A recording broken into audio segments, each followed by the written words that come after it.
My name's Chris Calhoun with Blackstone Builders here in Douglas, Georgia. Been in construction industry about 30 years now. What makes us unique is that we take on very few projects at the time. We don't do mass production.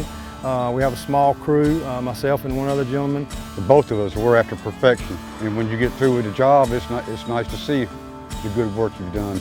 We're very hands-on. We take care of everything that's done. So there's a lot of personal attention that they get when they come to Blackstone Builders. You're not handed off from a salesperson to a production manager to a project manager. You deal with the owner all the way through.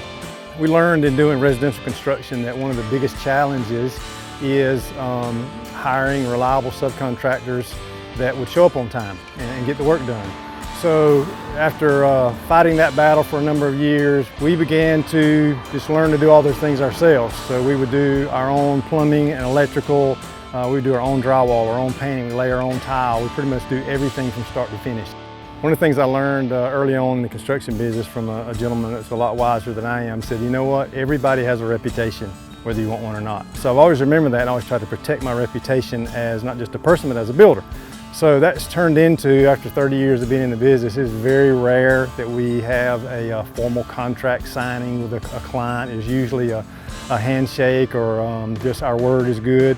On the other hand, most of our projects are very unique and it's very hard to give a price up front as to what the finished product might look like because they so often change in the process. Another thing that we find is when we start a project for somebody, they usually tell us within a couple of days of working on it, hey, while you're here, can you do this as well? So they grow as we're there. So there's a lot of trust between myself and my clients. I want to trust them and I want them to trust me. So that's kind of how our process works. As well as being a general contractor or a builder, I'm also a pastor, and I pastor 2 small churches here in Douglas. And I think the relationships that we develop through mission trips or local missions or remodeling a home or working on someone's tiny house, that's really more enjoyable than the work itself. Those two go together. The relationship is built on the project, and the project thrives usually because of the relationship that we have with the person. The closer we get, the more fun it is and the better things seem to go and happier everybody is in the end. So if they're happy with their investment and whatever we produce for them, then that's what makes us the most happy.